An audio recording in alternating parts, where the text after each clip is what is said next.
La fiole à turbulon. L'étrange découverte. Théo avait aperçu, de loin, une lumière inexplicable dans l'écume. Elle semblait s'éteindre et se rallumer sans arrêt, comme un signal. Intrigué, il se dirigea vers elle. Il y avait bien une petite lueur, à la fois vacillante et vive là-bas. Théo s'approcha un peu plus près et vit enfin ce qui luisait avec autant d'éclat. Une bouteille. Une simple bouteille roulée par la mer. Elle allait et venait au bord du rivage, recouverte de mousse blanche à chaque nouvelle vague. Et le soleil la faisait scintiller de 1000 reflets dès qu'elle n'était plus noyée sous l'eau. Théo se baissa pour la ramasser. Il l'examina de plus près. C'était une petite fiole de couleur sombre, fermée par un gros bouchon de liège, où restaient collés quelques fragments de cire brune. Elle paraissait très ancienne. Méfiant, Théo tourna et retourna l'étrange bouteille entre ses mains, en essayant de voir ce qu'elle contenait par transparence. Peine perdue. Le verre était trop épais et sa couleur foncée gardait bien à l'abri son mystère. Pourtant, on aurait dit qu'il y avait quelque chose à l'intérieur, quelque chose qui bougeait. Il la secoua doucement. Tingeling, tingeling. Oui, il y avait bien quelque chose dedans. Mais quoi?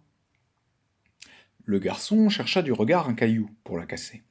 À perte de vue, il n'y avait que le sable des dunes. Il courut jusqu'au grand pin, là où il avait laissé son sac. Il s'assit en tailleur et sortit son canif. Il allait entamer le bouchon lorsqu'une voix le fit sursauter. « Ne fais surtout pas ça, malheureux !» Théo leva les yeux.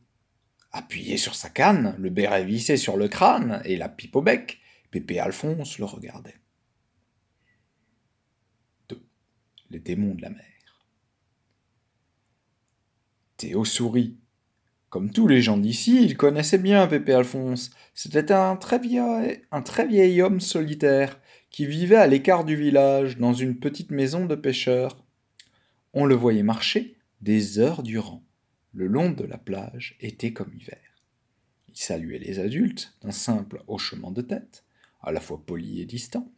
Mais pour les enfants, il y avait toujours un sourire, parfois même quelques trésors, coquillages rares, étoiles de mer, galets aux formes mystérieuses. Seulement aujourd'hui, Pépé Alphonse n'avait pas le sourire. Il paraissait même tout à fait contrarié en montrant la bouteille d'un doigt noueux. C'est d'une voix soucieuse qu'il demanda « Où as-tu trouvé ça ?» « Là-bas, au bord de l'eau, répondit Théo, brusquement intimidé. Tu as essayé de la casser? Oui, mais je n'ai pas trouvé de cailloux. Ouf! Dieu merci!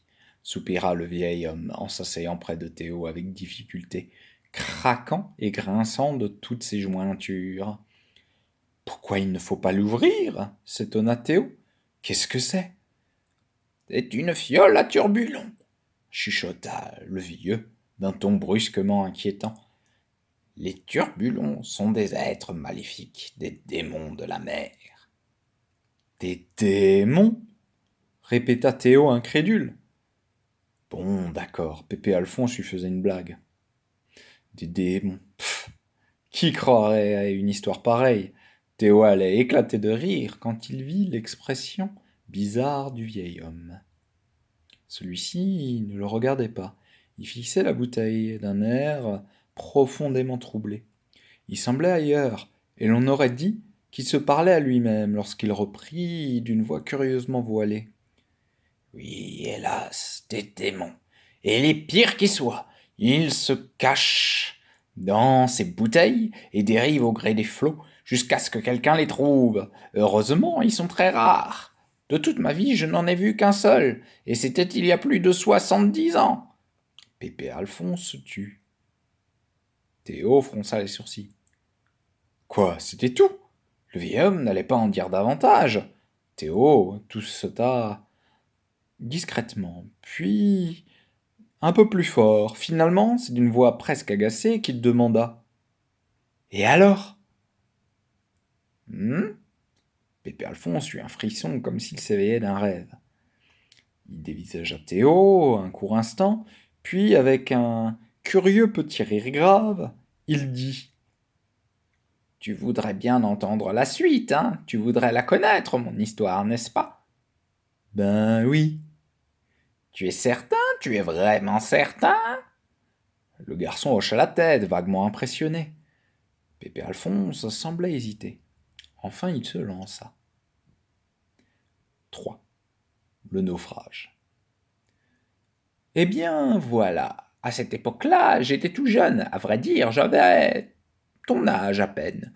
Mais je travaillais déjà dur, tu sais. Mes frères et moi étions pêcheurs. Un soir, en remontant nos filets, j'ai trouvé au milieu des poissons une petite fiole de verre sombre, fermée par un bouchon de liège. Comme la mienne ? Demanda Théo. Exactement. On y voyait mal au travers. On aurait dit qu'il y avait quelque chose à l'intérieur. Dans celle-là aussi, je crois bien qu'il y a un truc, remarqua Théo. Oh, sûrement, hélas. En tout cas, en voyant celle dont je te parle, Pierre, mon frère aîné, s'est écrié que c'était une fiole à turbulon et qu'il fallait la rejeter à l'eau, sous peine de malheur. Yves, mon plus jeune frère, l'a traité d'idiot et de peureux. Il m'a arraché la fiole des mains et l'a secouée en tous sens. Elle faisait tingaling, tingaling. La mienne fait pareil. Je sais bien. Yves ne croyait pas un mot de cette histoire de turbulon et de malédiction. En riant, il l'a fracassé, la bouteille, contre le bastingage. Et alors ? Souffla Théo fasciné. Le vieil homme resta un moment silencieux, les yeux tournés vers l'horizon, le regard vague. Il était loin, très loin dans le passé. Enfin, il reprit d'un air sombre. Alors, on a vu jaillir hors de la fiole un horrible petit diable vert et tout ratatiner. Un diable vert ? Bredouilla Théo, en fixant sa bouteille d'un air soupçonneux. Un diable vert. Et pourquoi pas une pieuvre de 10 mètres de long, un requin géant, le monstre du Loch Ness ? Théo faillit hausser les épaules. Pourtant, le vieil homme avait l'air sincère. La bouteille était si étrange et si mystérieuse, et cette chose à l'intérieur, on aurait dit qu'elle bougeait faiblement par instants. Théo frémit. D'une voix qu'il voulait moqueuse, mais qui tremblait un peu, il demanda « Quand vous dites un diable vert, vous voulez dire un vrai diable ?»« Oh oui ! Tout ce qu'il y a de plus vrai, crois-moi. Il avait une queue fourchue, des pieds palmés, des yeux rouges comme les braises. Il a éclaté d'un rire épouvantable en nous montrant du doigt. Puis il a plongé dans l'eau. Et ensuite, murmura Théo, captivé malgré lui. Un vent infernal s'est levé soudain. Le ciel est devenu plus noir que l'encre, sans doute rendu fou par ce maudit turbulon. Mes frères ont commencé à s'insulter et à se battre. Une tempête effroyable s'est abattue sur nous. D'énormes vagues s'écrasaient sur le pont, et le bateau craquait de tous côtés. Puis un éclair terrible a pulvérisé le grand mât et le bateau a chaviré. Le vieil homme s'était tu. Théo en était sûr maintenant. Cette histoire-là était tout à fait vraie. Il n'osait plus rien dire.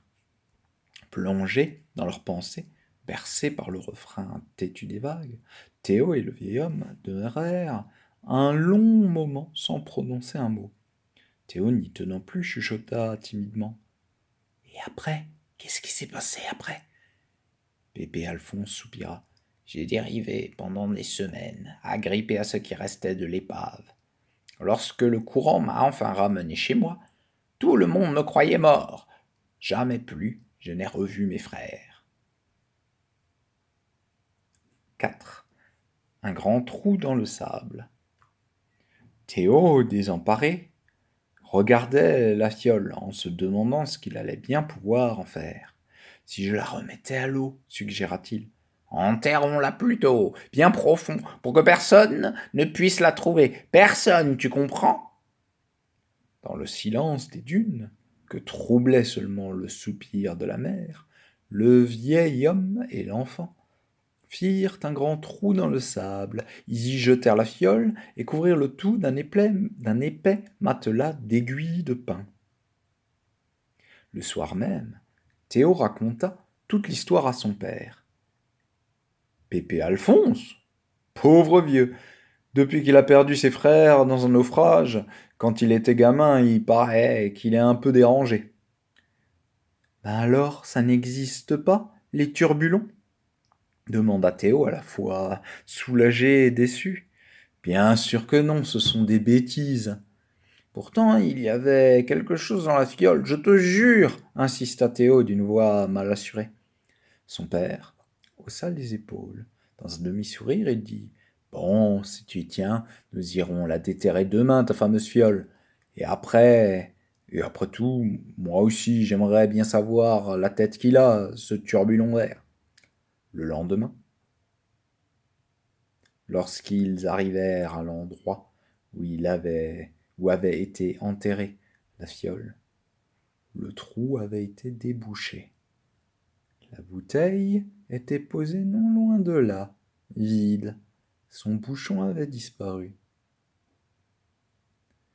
Mais l'on voyait distinctement dans le sable de toutes petites traces qui descendaient vers la mer, comme l'empreinte de minuscules pieds palmés.